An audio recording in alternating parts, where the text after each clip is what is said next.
I would like to tell you a little bit about tonight's speaker, Mr. John Keel.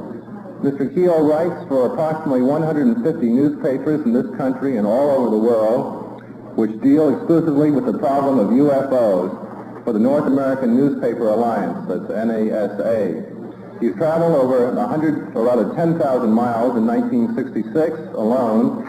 He personally has investigated scores of UFO incidents, and he has interviewed scores of witnesses. He has also made trips to Washington, D.C. to visit NASA headquarters, and he's talked to many officials in the Pentagon about flying saucers. Currently, he is a board member of the Ivan T. Sanderson Foundation. He is collaborating with that organization on an extensive scientific analysis of the UFO reports of 1966. This analysis will be published and circulated on a limited basis later this year.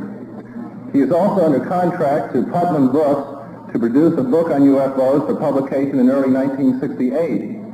This is the same publisher which issued Incident at Exeter by John G. Fuller, which was a bestseller, as you know. They have also published books by Major Donald Keyhoe. Mr. Keel's articles, which he has written in the last year or so on the subject of UFOs, have appeared in True magazine, in Saga magazine, and in the Flying Saucer Review in London, which is one of the finest UFO magazines in the world, if not the finest. And it's also appeared in Saucer News and various other publications in the flying saucer field. Recently, he prepared the definitive article on UFOs in collaboration with Dr. J. Allen Hynek for Playboy magazine. Now, Dr. Hynek, as you probably know, is the chief Air Force scientific investigator on the flying saucer subject. This article will appear in the late spring of this year or early summer. Mr. Keel, I would say, at the present time, has done more recently, surely, for the UFO subject than any other writer or lecturer that I know of. And it gives me personally a great deal of pride and satisfaction to bring him now to our microphones. Mr. John Keel.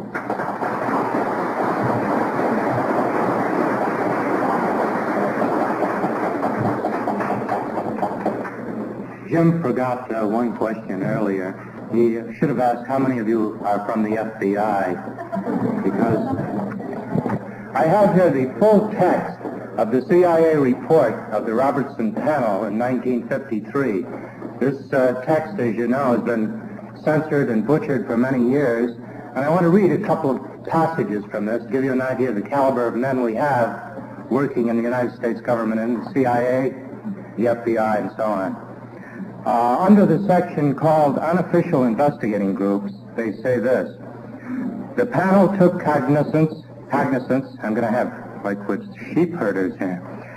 The panel took cognizance of the existence of such groups as the Civilian Flying Saucer Investigators in Los Angeles and the Aerial Phenomena Research Organization, which was then in Wisconsin. This was 1953. It was believed that such organizations should be watched because of their potentially great influence on mass thinking if widespread sightings should occur.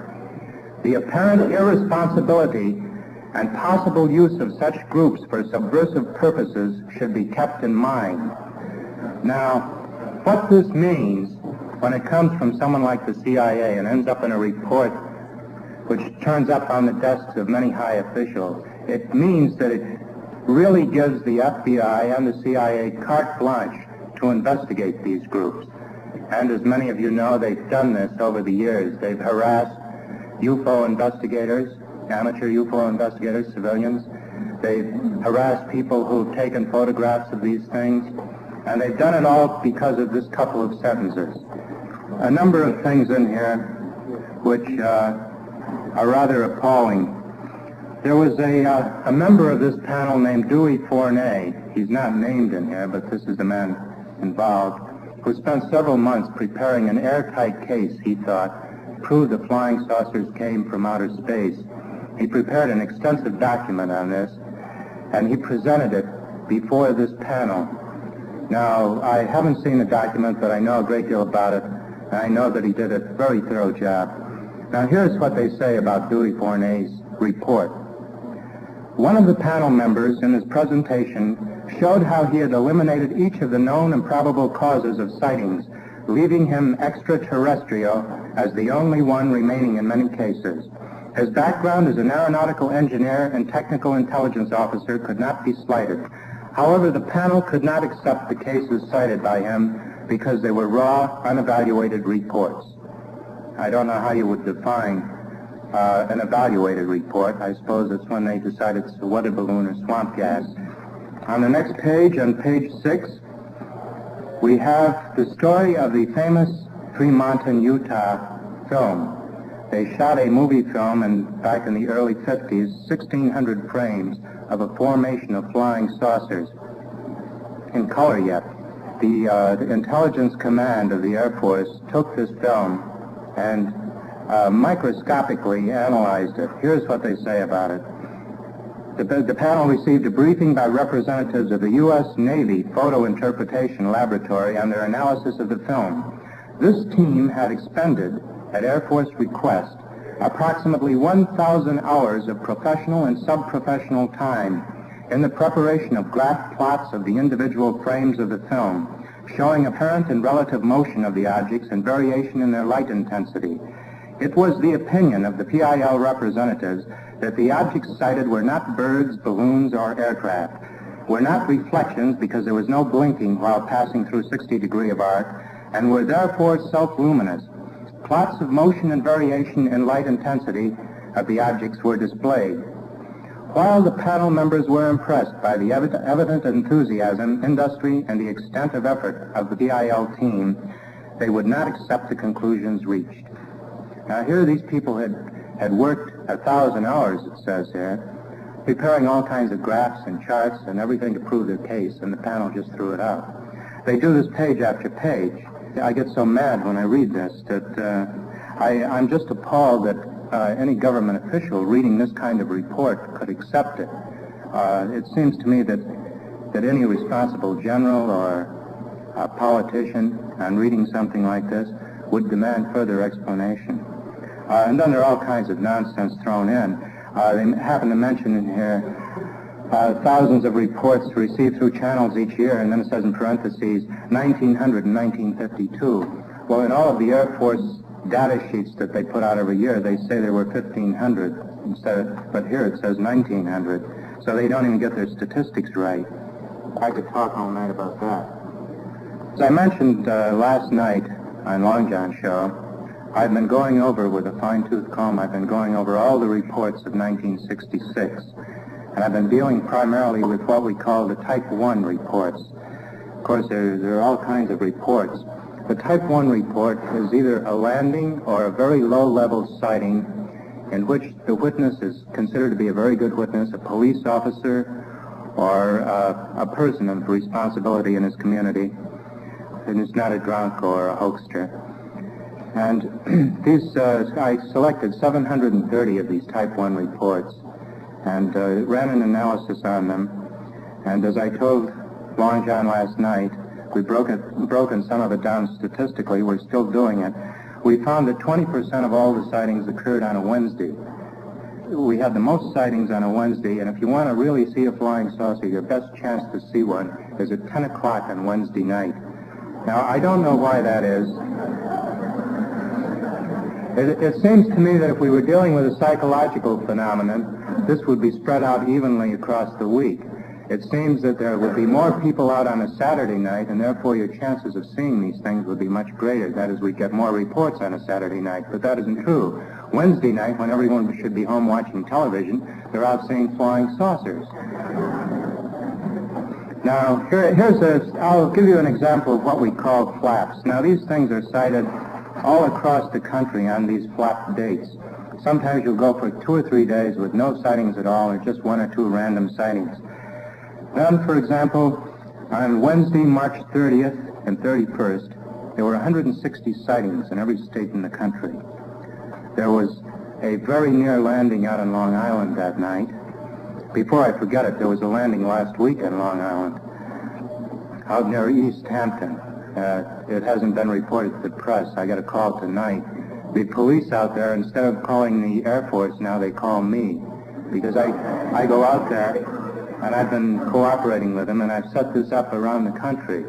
And I get calls from all over the country now, from people who are fed up with the Air Force and they don't know who to turn to, so they turn to that nut with a beard that passed through last month. And I get some very weird stories from mayors and police officers, and that's why I'm going back to West Virginia, because the civil defense director down there has been very upset about some things that have been happening.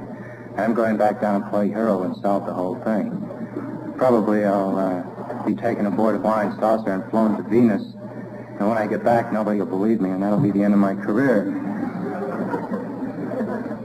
I mentioned that on August 16th, we had a flap on a Tuesday, which was the only real big flap on a Tuesday all year long. The rest of the year, Tuesday gave us only 7% of our sightings. But on August 16th, there was a flap in 5 states, including New Jersey. We had sightings in New Jersey that night of people seeing these things coming down over power lines. Out in Michigan and in Minnesota, there were sightings from one end of the state to the other. There was a landing at the Flying Cloud Airport outside of Minneapolis. And pilots and police officers at the airport saw this thing come down on the runway, and they all started for it on foot, and the thing took off again. In Arkansas, the flap was so great over the major cities in Arkansas that the local news commentators took their microphones out into the street and did a live broadcast. But that's nothing. In '65, during the flap in Mexico, they wheeled television cameras out into the street of Mexico City and did a live broadcast. While here in New York City, we don't really hear much about flying saucers or see much of them, you find that throughout the country, people believe in them because they see them all the time. There are some areas where now they're so commonplace, people don't report them anymore. That area in West Virginia, for example. On Wednesday, November 2nd, a man named Woodrow Sternberger claimed that he came upon a flying saucer on a highway and that a being got out and spoke to him. And you may have seen, it was in the Look magazine issue on flying saucers. And I'm going to be spending some time with Mr. Sternberger, I think, when I go down there. 4 days later, and about 30 miles away, an elderly man, a 70-year-old man, in a very small town called Fuller's Falls, was out taking a walk, and he saw a large object on a tripod arrangement, and it scared the living daylights out of him, and he turned around and started to leave the scene, and he claims that he heard a voice saying, "Don't run, don't run." He said he didn't run, but he walked pretty fast. See, we have several thousand cases of people seeing the creatures that get out of these things, or seeing people around these things.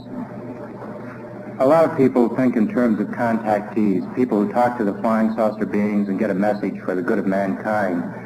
But we have many people who just simply report that they've seen the creatures, that the creatures jumped into the craft and flew off, and that's all. And we call them contactors. And they're all over the country. Everywhere I go, people tell me these stories. When I was traveling through Virginia and West Virginia and Ohio, I'd be sitting in a restaurant having coffee, and I'm rather conspicuous, and in a small town, everyone knows a stranger anyway. And farmers and people would come up to me very shyly, and they'd ask me if I was the fellow who was searching for flying saucers. And then they'd sit down and they'd say, "Something happened to me last week or last month. I've been afraid to tell anybody about it. But maybe you know something about this and you can help us." And then they'd tell me the wildest damn stories, wilder than anything in the literature. For example, cattle stealing. I've heard these stories in every state, that the farmers see these things come down in their fields and take away a cow or two. Now, you're all familiar probably with the classic story of 1896, where a farmer named Alexander Hamilton signed an affidavit that this happened to him. Since then, we've had such cases in France and in California, and now we're having it, apparently an epidemic of it, but most of these people are not coming forward with these stories because they don't know who to tell. And when I'm in the area, they usually tell me, or some of them do anyway. But this is a real part of the problem is that the American public isn't telling the Air Force the truth about flying saucers. And this is something that I've been feeding the Air Force some of the information I collect, so that later, when they can't say, "We didn't know about that," because then I can whip out my file and say, "Well, I sent it to you on such and such a date." I've been in communities where the people were afraid to go out at night because so many strange things were happening. I've met and talked with many people who are now afraid to drive alone at night, men and women both, because of the strange things that have been happening. There are quite a few alleged kidnapping attempts, which I'm still investigating and building quite a file on, and have upset whole communities.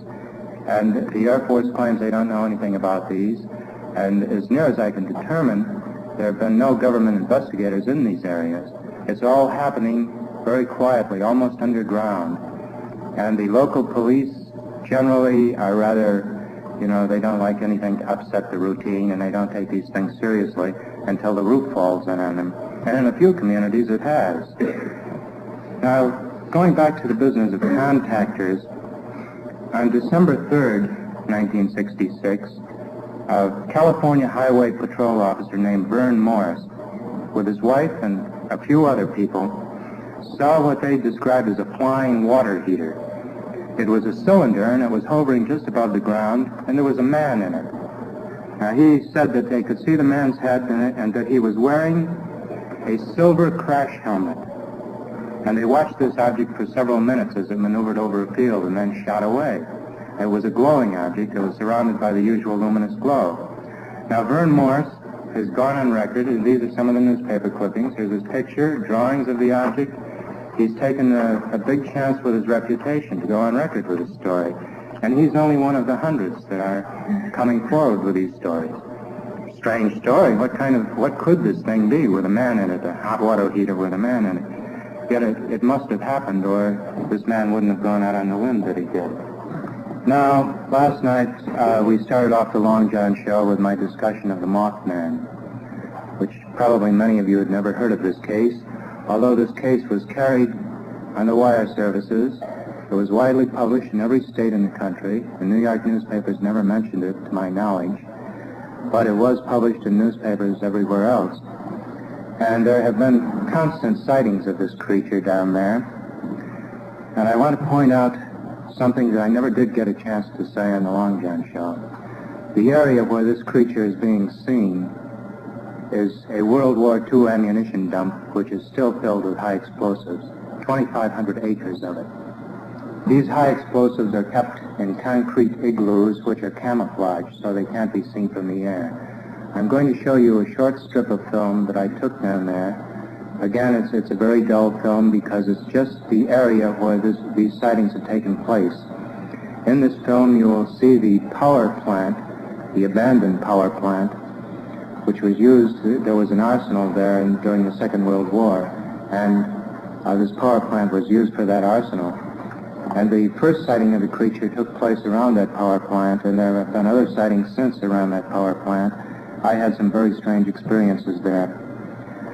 On December 11th, 1966, Mr. Chester Laporte and a Steve Pearson Jr. saw the Mothman in this area over one of these concrete igloos and watched it fly away. And at that very moment, I was about half a mile away in another section looking for the damn thing. So that was my luck. I never saw the Mothman, but other people did while I was there. The Mothman has pursued automobiles on a number of occasions and has reached speeds up to 100 miles an hour, scaring the daylights out of the drivers. There is only one bird that can go anywhere near that fast. It's a certain eagle, and it can reach 70 or 80 miles in a steep dive straight down if it's diving at some prey on the ground. But we don't know of any bird that could do this. And if this thing is a bird, it's the weirdest bird we're still... When Mothman first appeared, a number of distinguished scientists, hundreds of miles away, decided that it was the sandhill crane. So I got some pictures of a sandhill crane, which is a large bird, stands about this high, has a very long neck. I took this picture around to all the witnesses of Mothman and showed it to them, and they said it wasn't a bird. It wasn't the sandhill crane. And then in January, somebody shot a large owl down there. And so they decided, we've solved the mystery. It's an owl. And the owl, of course, stood about this high. It was a pretty big owl. But again, the witnesses went around and looked at the owl, and they said, no, that's not the Mothman. The Mothman is from 6 to 7 feet tall. He has two large red eyes, 2 inches in diameter. Now, all of the witnesses say the same thing. He has a wingspread of 10 feet. And here's another little irony. An object this size needs very large wings to support it. A human being, you or I, if we were going to make a glider that we could strap on ourselves and fly with, we would need a wingspan of about 35 feet. Now, Mothman is bigger than we are, and he's got a 10-foot wingspan, and he flies anyway, like the bumblebee. Some of the witnesses down there now say that they have heard the sound of some kind of motor or humming sound as the object passes over their head. So possibly this thing is propelled by something. The wings do not move when it's in flight. When this creature is standing on the ground, his wings are folded back. And then when he takes off, the wings spread. As I said last night, no one has seen any arms on this thing. The wings spread, the thing takes off straight up. Now, most large birds need a running start. If you've ever watched any kind of large bird, whether it's a seagull or even very often pigeons, they take a few steps before they take off. They have to sort of build up speed, ground speed. And this thing doesn't do that. It just goes straight up in the air and then goes straight across and pursues whatever it's pursuing, people or automobile, or flying to its flying saucer to go away. What? Yes? That is an angel from heaven. Well,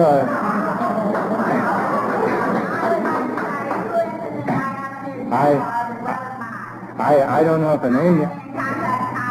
I don't know if an angel would be that ugly. Well, we've got a pretty ugly angel down there. Yeah. Well, Mothman is a term that the newspapers have tagged onto this thing. This is a newspaper term. Anyway, I want to show you this movie of the arsenal area and the power plant. You'll also see two of the young men who have seen this creature, and they just sort of point out where they saw it. But otherwise, it's not a very dramatic film. And at the very end of the film, you'll see one of these concrete igloos, which has grass growing over it, and it's rather camouflaged. This is the one particular igloo that Mr. Laporte and Pearson saw the creature flying over. Now we have over 100 reports of Mothman, and more coming in every week. So there's not really much reason to doubt that he exists. He sounds unlikely, but there is something like this down there, and I'm sure anxious to find out what it is. It's Point Pleasant, West Virginia. It's about 50 miles from where Woodrow Dernberger had his contact. As I said, it's 2,500 acres. There are hundreds of these igloos there. There are 4 families living within this area, so it's very thinly populated. If Mothman wanted to live there, not very many people would bother him. I also discovered that during the Second World War, when they were building this ammunition dump, they built a whole network of tunnels in which to transport the high explosives from the arsenal to the various igloos. No one in the whole region knew the location of these tunnels. There were no maps available. There were some entrances to some of these tunnels, but when I went into them, I found them full of water. But it's very possible that there is a network of tunnels down there that was not full of water, and I wanted to explore them more fully, but the few openings that I found, I couldn't get anywhere. Perhaps it's just as well as I didn't, because I hate to be crawling through a tunnel and meet something 7 feet tall. I'm going back down there, as I said, and look around some more. And I had some more leads now. As I thought it would, a pattern is building up now, and we may be able to get to the bottom of this one particular case and find out whether Mothman is mechanical or an angel or what he is. Here's a fan letter that I got from France, Nice, France. It says, "Dear Sir, I say the UFOnauts are ignorant, silly, and have no brains, plain fools. They have worked a long time, probably, to put together a machine that brings them from outer space or inner space in search of new worlds with life on them. And when they find one, ours, they won't stick around to see the life on it, talk with its people, examine our machines, vegetation, or try to find out whether we reproduce by sexual integration or binary fission. Binary fission doesn't sound like much fun. That letter didn't come from the most literate fellow in the world, but there's a bit of truth in what he says. Now we've had a chance to analyze over 2,000 of these creature sightings, and we find that the majority of the creatures sighted around grounded UFOs have behaved in a stupid and animal-like manner. They have sometimes shown hostility and attacked human beings viciously and crudely in an animal-like manner, clawing and things like that. Now, out of 2,000 contactee and contactor cases, only about 100 of the alleged witnesses, or 5% of the total, have claimed that the beings that they encountered displayed superior or even normal intelligence. In the other 1,900 cases, the witnesses claimed that the creatures behaved in a clumsy, stupid manner, had glassy eyes, and if they spoke, they had faltering and rambling and confused speech. In short, they're pretty stupid. Now, a very famous researcher named Amy Michel, a French ufologist, recently wrote an article about the problem of contact, and he said this, quote, "Perhaps the beings who are really responsible for the UFO phenomenon are never there, and nobody has seen them ever. All that we see are robots. These robots are made for a certain task, just as we have produced milk cows, watchdogs, racehorses, and so on. The task for which they are destined would not comprise contact with us." As you know, in the majority of cases, the witnesses stumble on the creatures accidentally, and the creatures quickly flee. They jump into their machines and take off. There seems to be a great deal of validity for this argument. We'd all like to believe that there's a superior intelligence behind these things, but so far they haven't shown much intelligence at all. Certainly in their pursuit of automobiles, that's remarkably stupid, and it goes on all the time. A few weeks ago, we had 2 women out on Long Island who were scared to death when a flying saucer came in from the Atlantic and chased their automobile for about 10 miles. These automobile chases go on all the time. I haven't yet reached the point in my statistical survey where I've been able to sum up how many of them there were in 1966, but there were a lot of them. And usually when they chase an automobile, when the automobile reaches an area where there are bright lights, brightly lighted street or street signs or what have you, the object will then leave. It won't continue to follow them into a lighted area. Or if the thing has been chasing them along lonely roads, as soon as the traffic picks up, the object will leave them alone. We could speculate that perhaps the objects were trying actually to catch these automobiles and to catch the people in them, because we now have quite a few cases where this has apparently happened. You're all familiar with the Barney Hill case, Barney and Betty Hill. You're probably not aware that there are several other cases identical to it. I think I discussed them very briefly on Long John last night. It's very late, and I only had a chance to cover about 10% of what I was going to discuss tonight.